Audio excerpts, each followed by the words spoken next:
You can lose morale. But they might long preserve their wealth and their cultivation. Whereas if they never acquired the habit of forming associations in ordinary life, civilization itself would be endangered. So this is a habit we've acquired in America. We learned how to do it. We also learned self-government early on. And he's saying this is an important thing for freedom in America, these associations. And now Americans aren't even getting together anymore. A people amongst which individuals should lose the power of achieving great things single-handed without acquiring the means of producing them by united exertions would soon relapse into, get this, barbarism. Not very positive, right? If we don't get together again and we don't start meeting and get out there. So another thing, if you're just sitting alone at home, you can get in your head, right? You can get into defeatism. Oh, this is too big. This is too much for me. I can't do anything. I'm just one little guy. Probably true. It's hard for one little guy to do something.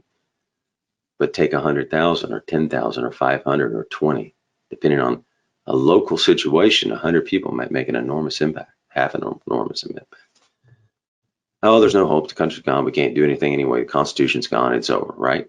You can get in this defeatist mindset. We're doomed. So you can gain confidence by sharing ideals with others and thoughts, and then taking action, initiative, and going to do something about it. And men are supposed to what? Take initiative, right? So getting around like-minded people in a club, in an organization, can build you up, build your confidence, increase you.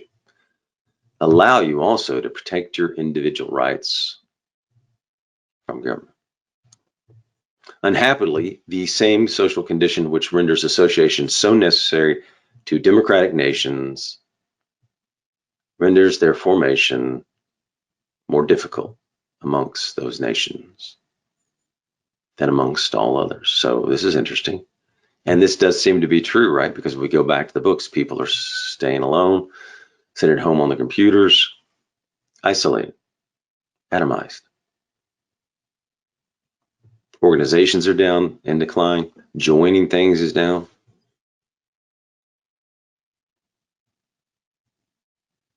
People are just getting out less, engaging less, not joining groups and clubs.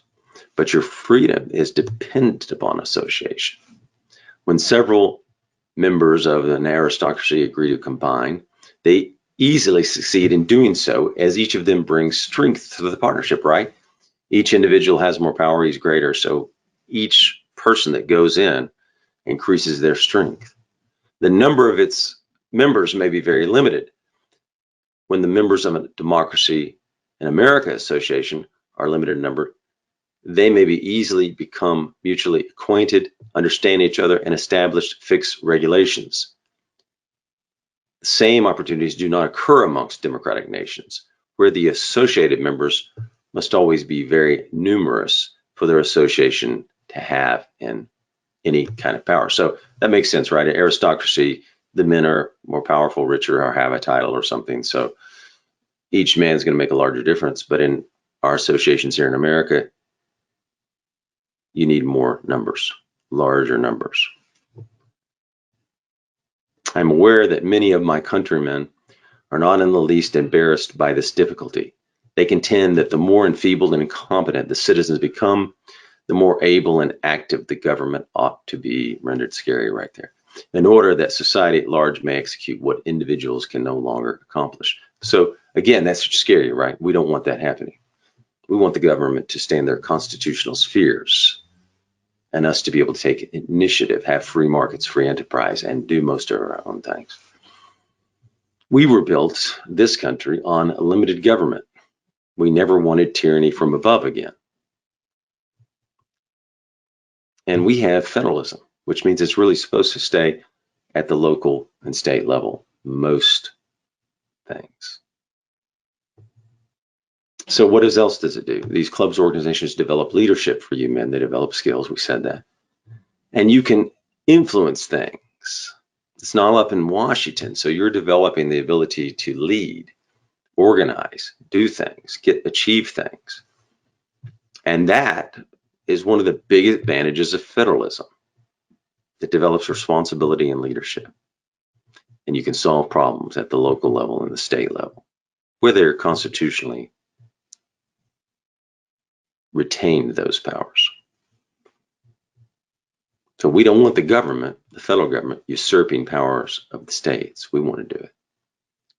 They believe this answers the whole difficulty, but I think they are mistaken. A government might perform the part of some of the largest American companies in several states. Members of the Union have already attempted it. But what political power could ever carry on the vast multitude of lesser undertakings which the American citizens perform every day with the assistance of the principle of association? So again, same thing, lesser things build character, right? They build character, you become a problem solver, and then you're ready to solve larger problems when they come. And we need to restore the Constitution anyway, where this federalism is working the way it was ratified. So in theory, yeah, less associations solving smaller problems means what? Less associations solving small problems and doing helpful things means what? More big government.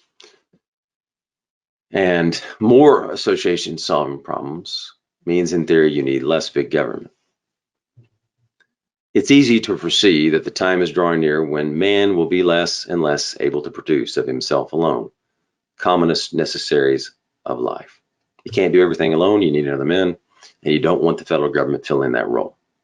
You don't want them usurping the power of the states and individual. The task of the governing body will therefore perpetually increase, and its very efforts will extend it every day. The more it stands in the place of associations,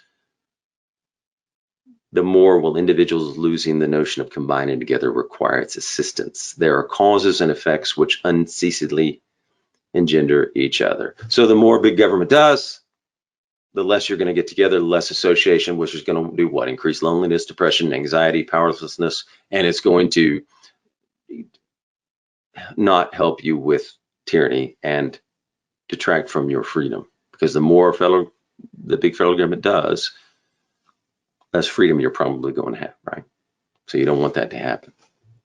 And then you'll lose the skills of associating, the skills of building associations. Look how many people today can't look you in the eye, can't shake hands, can't have a normal conversation when they're even in a job that's supposed to have that, like at a retail store or something. But they're just not good with social communication, okay? So get together, form associations, go to meetings, combine, do some things. Will the administration of the country ultimately assume the management of all the manufacturers, which no single citizen is able to carry on?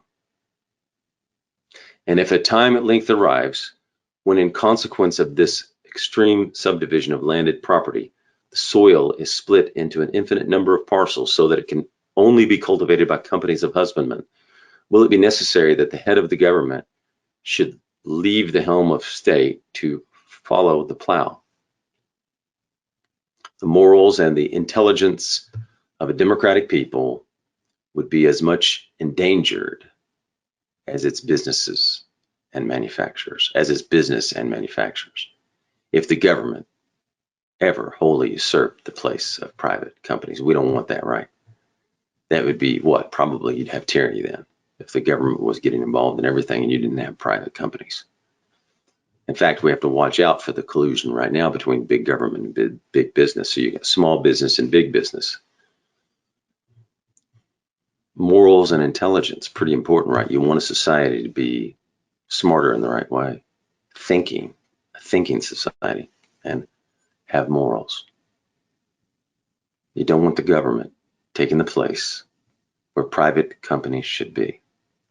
And that's not our Constitution.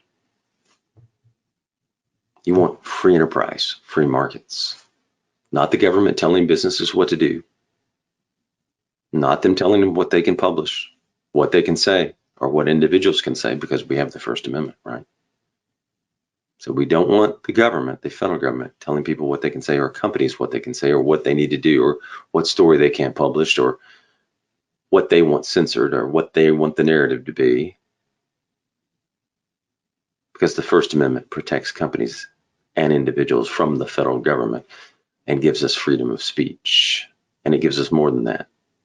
They only have Article 1, Section 8 powers for the most part. They can do a few other things, but those are the real list of powers, Article 1, Section 8. And that's all the federal government can do. We don't want the government picking the winners and losers with so much regulation and rules. Small, limited government. So we want it to be the way the ratifiers did it. Remember, too big to fail? If you want free enterprise and free markets, not the government choosing some are going to win, some are going to lose. Oh, I like this guy, he's my buddy, we'll do that. No, we want free markets, free enterprise. We certainly don't want them making problems worse. When they get involved, costs seem to go up, don't they? But anyway, this is about association, so let's not get off. Feelings and opinions are recruited. The heart is enlarged, and the human mind is developed by no other means than by the reciprocal influence of men upon each other. Isn't that fantastic? I mean, that's a wonderful reason to get together and associate. Enlarge your mind and heart. Think about that. And that's the way he's doing it. He's saying we have to do it in America. It's not going to happen any other way if you want to enlarge your mind. Now, a tyrant probably doesn't want you to get together and enlarge your mind and heart, right? So a good example of good government versus bad government. If there's a government that's wanting to censor and there's a government that's wanting to take away your freedom of speech, probably it's not a good government, right? Probably heading toward tyranny.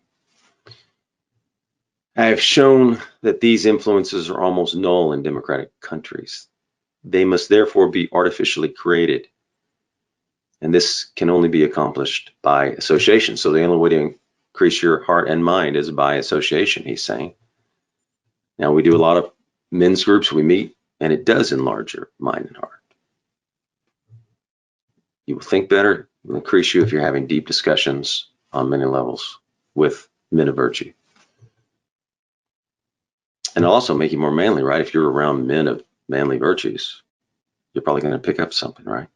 So it's just good in all ways to be in a club, an organization, a group of men for your freedom and for your health and for your mind, for your soul. So all of it's good for you men. I can't stress it enough today. You can increase. And we want hearts and minds to increase in this republic too, right? That makes the republic better. But we have to do it. Who's going to do it? You, right? We have to do it. It does not just happen. It has to be artificially created, meaning we have to do it. Because in this type of government, it just doesn't automatically happen, he's saying. When the members of an aristocratic community adopt a new opinion or conceive a new sentiment, they give it a station, as it were, besides themselves, upon the lofty platform where they stand. And opinions of sentiments so conspicuous to the eyes of the multitude are easily introduced into the minds or hearts of all around. In democratic countries, the governing power alone is naturally in a condition to act in this manner, but it is easy to see that its action is always inadequate. And get this, here's what he says. And often it is what?